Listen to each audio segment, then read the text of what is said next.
आज second number पे जो मतलब अभी फ़िलहाल हमारा टेक्निकल कोर्स स्टार्ट है, ठीक है? टेक्निकल कोर्स में हमने सिंगल कैंडलस्टिक पढ़ लिए थे। अब जो है ना हम आज डबल कैंडलस्टिक पढ़ेंगे, ठीक है? तो डबल कैंडलस्टिक में जो फर्स्ट नंबर पे आता है उसका नाम क्या है? बुलिश एनगल्फिंग, ठीक है? Bullish engulfing. एनगल्फिंग का मतलब ये है एनगल्फ करना, छुपाना, ठीक है? जी सर। सही हो गया। हम कहते हैं ही एनगल्फ मी, उसने मुझे छुपाया है, ठीक है? तो ये एनगल्फिंग का मतलब छुपाना होता है, ठीक है? बुलिश का मतलब बुल से निकला है, ठीक है? यानी बुलिश की बात हो रही है तो इसका मतलब ये है कि मार्केट के बाय होने की बात हो रही है, ठीक है? अच्छा, तो इसमें क्या होता है कि पहली कैंडल रेड बनती है, छोटी सी, ठीक है? अगली कैंडल ग्रीन बनेगी, सही हो गया, और बड़ी। और ये जो अगली ग्रीन कैंडल होगी, ठीक है, इसने ये रेड कैंडल को अपने पीछे छुपा लेती है, तो मतलब कि इनगल्फ कर लेती है, सही हो गया, रेड कैंडल को। सपोर्ट लेवल पे ये पैटर्न बनता है, ठीक है? सपोर्ट लेवल पे जब मार्केट ऐसे गिरने लगती है, रेड रेड कैंडल्स बनाती हुई, तो एक आखिरी रेड कैंडल के बाद अगली एक ग्रीन कैंडल नमूदार होती है और वो क्लोज हो जाती है। जब एक ग्रीन कैंडल क्लोज हो जाती है तो वो जो सेलिंग प्रेशर मार्केट में था ये उसे एनगल्फ कर लेती है, ठीक है? तो इसलिए इसे नाम दिया गया है बुलिश एनगल्फिंग। पहली कैंडल सुर्ख होगी और अगली कैंडल ग्रीन होगी, और ग्रीन कैंडल की बॉडी सुर्ख कैंडल से बड़ी होनी चाहिए। इसके अगर हम पॉइंट्स लिखेंगे तो कलर मैटर, कलर मैटर करता है। सिंगल कैंडल स्टिक में हमने ये पढ़ा था कि कलर डज नॉट मैटर, लेकिन इसमें कलर मैटर करता है, ठीक है? पहली रेड, दूसरी ग्रीन होनी चाहिए। दूसरे नंबर पर मैंने लिखा कि ओनली वर्क ऑन सपोर्ट, सिर्फ और सिर्फ ये सपोर्ट मकाम पे काम करेगी, ठीक हो गया। तीसरे नंबर पे है in the middle it will not work, दरमियान में ये काम नहीं करेगी। मतलब सपोर्ट और रेजिस्टेंस के दरमियान में अगर ये बन जाए तब आप इस पे एतबार नहीं करेंगे। अगर ये रेजिस्टेंस पे भी बन जाए तो एतबार नहीं करेंगे, सपोर्ट पे भी बन जाए तो, सॉरी, दरमियान में बन जाए तब भी एतबार नहीं करेंगे। जस्ट सपोर्ट लेवल पे अगर बन जाए तो आप जो है ना इस पे ट्रेड कर सकते हैं। तो बुलिश एनगल्फिंग का मतलब ये है कि वो आखिरी रेड कैंडल जो सपोर्ट लेवल पे बन जाए उसके बाद अगली एक ग्रीन कैंडल क्लोज हो जाए, लेकिन प्रीवियस रेड कैंडल से उसकी बॉडी बड़ी होनी चाहिए। बॉडी की बात इधर होगी, मतलब कैंडल की क्लोजिंग की बात हो रही है। विक्स लग सकते हैं, ठीक है ना, विक लंबे भी होने चाहिए, कोई बात नहीं, ठीक है, लेकिन हमने किस चीज को देखना है? बॉडी को, कि इसकी बॉडी कहाँ पे क्लोज हो रही है। तो ग्रीन कैंडल की बॉडी रेड कैंडल से ज्यादा होनी चाहिए, तो ये क्या कहलाएगा? बुलिश एंगल्फिंग, ठीक हो गया। दूसरे नंबर पे है बियरिश एंगल्फिंग, ठीक हो गया।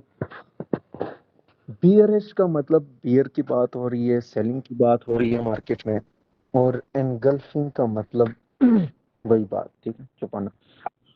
तो इसमें क्या होता है कि रेजिस्टेंस लेवल तक जब मार्केट से नीचे से ऊपर जाती है ग्रीन कैंडल्स बनाती हुई, तो आखिरी ग्रीन कैंडल के बाद एक रेड कैंडल नमूदार होती है, और इस रेड कैंडल की बॉडी प्रीवियस जो लास्ट कैंडल क्लोज हुई है ग्रीन कैंडल उससे बड़ी होनी चाहिए।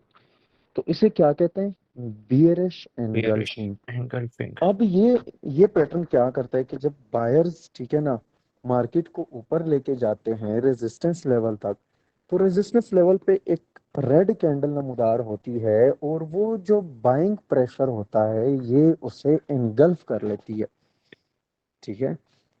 तो उसके बाद मार्केट जो है ना नीचे आना शुरू हो जाती है।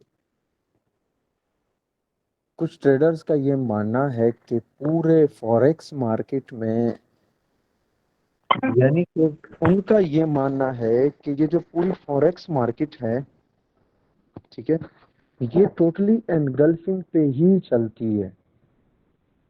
यानी ये पैटर्न इतना ज्यादा काम करता है कि उनका मानना ये है कि पूरी की पूरी फॉरेक्स मार्केट, क्रिप्टो की बात नहीं कर रहा, फॉरेक्स मार्केट एनगल्फिंग पे ही चलती है। मतलब कि ये एनगल्फिंग पैटर्न इतना अच्छे से काम करता है कि अगर ये बन जाए तो आप बेशक इस पे बाइंग रख सकते हो।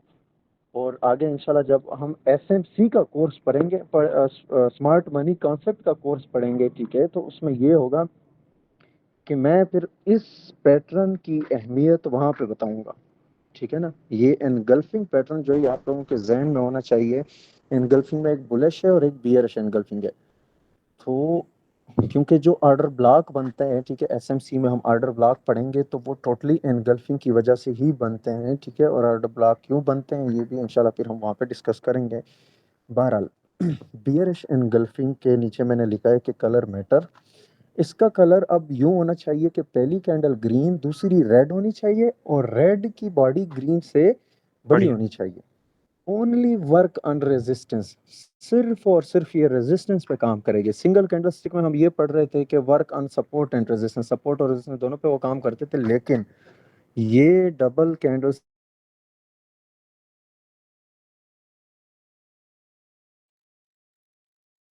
स्टिक पैटर्न्स जो हैं इसमें जो बियरिश एंगल की तीसरे नंबर पे मैंने लिखा in the middle it will not work, दरमियान नहीं करेगी।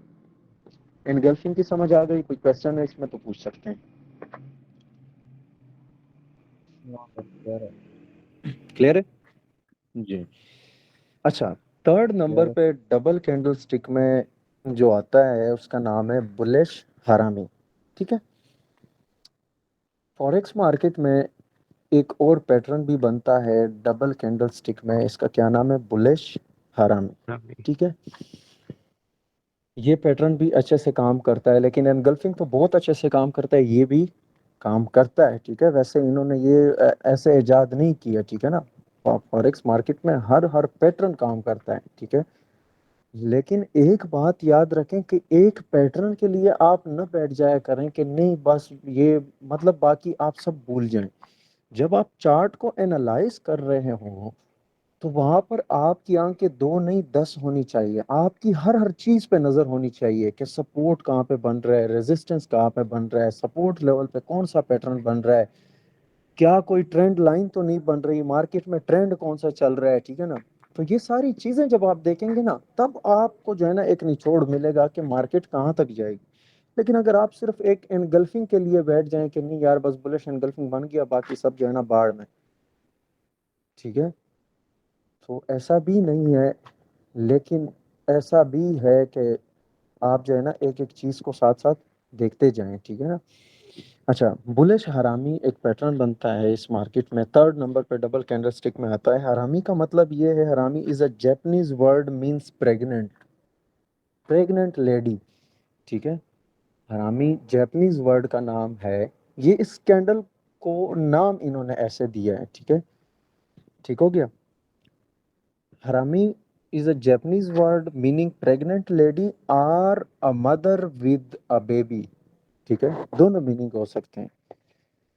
प्रेग्नेंट लेडी का भी इसका वो दिया गया है और a mother with a baby भी नाम दिया है। और इसे ये क्यों दिया है ये भी मैं आपको बताता हूँ।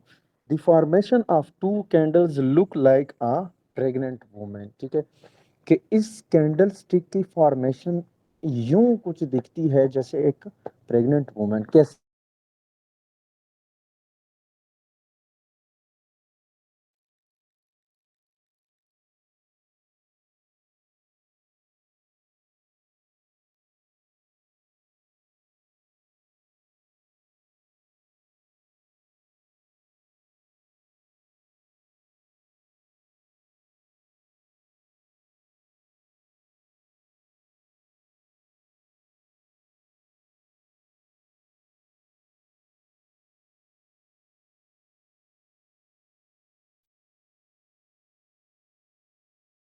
फिर आपकी आवाज़ भी नहीं आ रही है और स्क्रीन भी शो नहीं हो रही।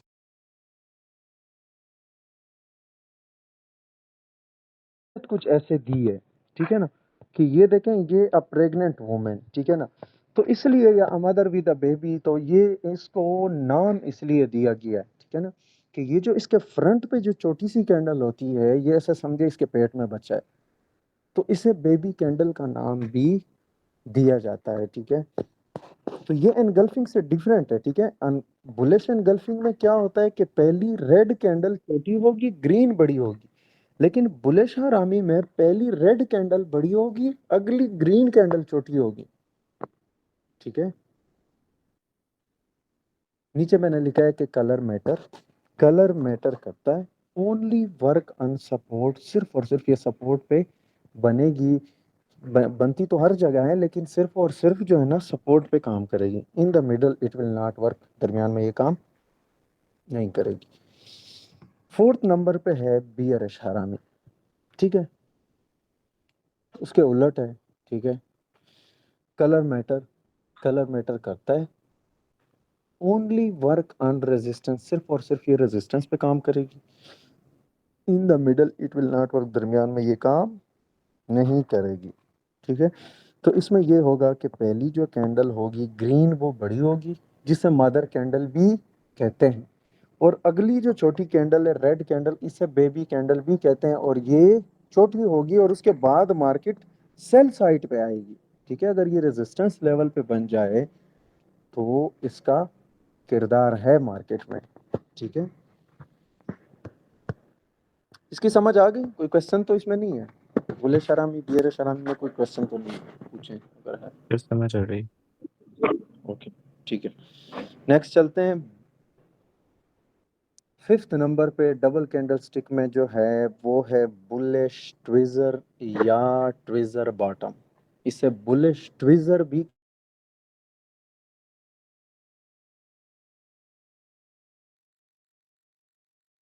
अच्छा, अब इसमें क्या जरूरी है? नीचे मैंने लिखा है कि इस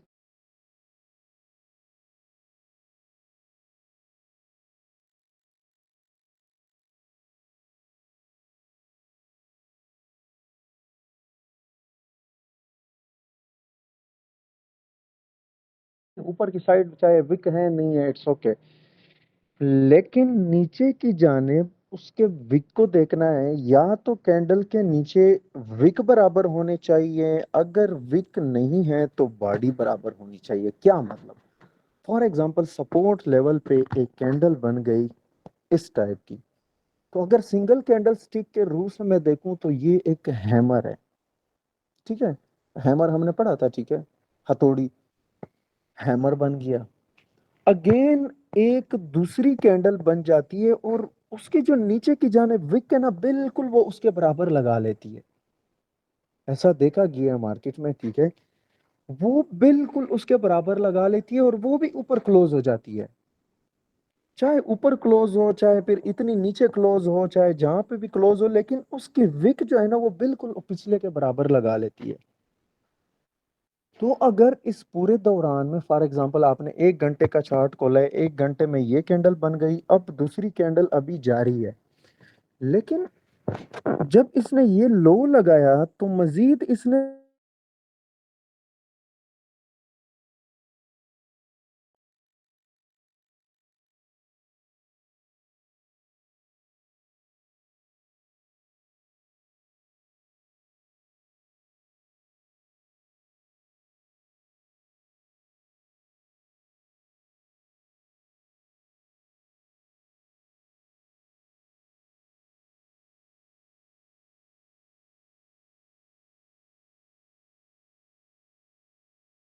फिर आपकी आवाज़ नहीं आ रही।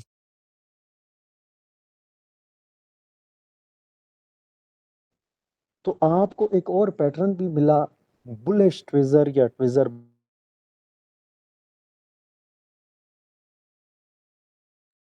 बॉटम।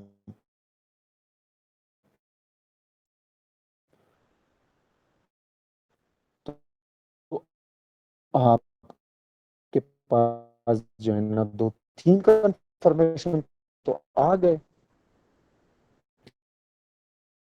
या फिर सपोर्ट लेवल पे एक रेड कैंडल क्लोज हो जाती है लेकिन नीचे उसकी कोई विक नहीं होती,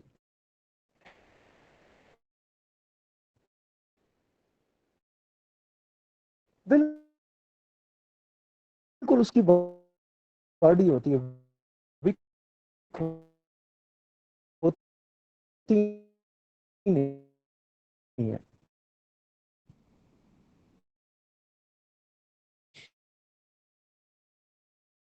और अगली कैंडल एक बुलिश शुरू हो जाती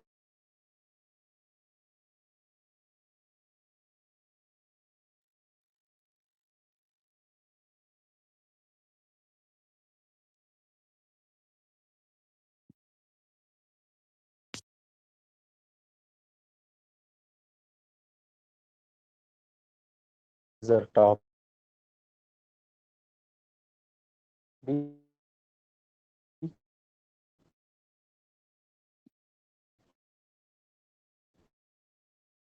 कहते हैं आप तो भी जो टाइम मर्जी अपना हॉटस्पॉट ऑन करना, शायद मेरा नेटवर्क पंगा कर रहा है। नाम दे। अपना हॉटस्पॉट ऑन करना।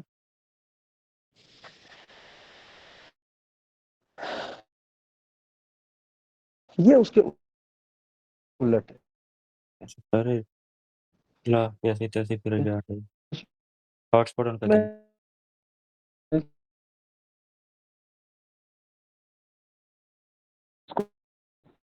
वो बराबर होनी चाहिए, वो ऑप्शन है कि हम कैक्स को देखें, या तो विक्स बराबर होनी चाहिए या तो उनकी बॉडी बराबर होनी चाहिए। मतलब अगर विक नहीं है तब और क्या बॉडी को देखना है। आपका? विक जरूरी नहीं है कि लंबे हैं, पिछले के अगर छोटी सी विक के लगाई है तो वो छोटे छोटे विक भी बराबर होने चाहिए। मतलब विक जो उसके हैं वो बराबर, अगर बॉडी है तो बॉडी बराबर।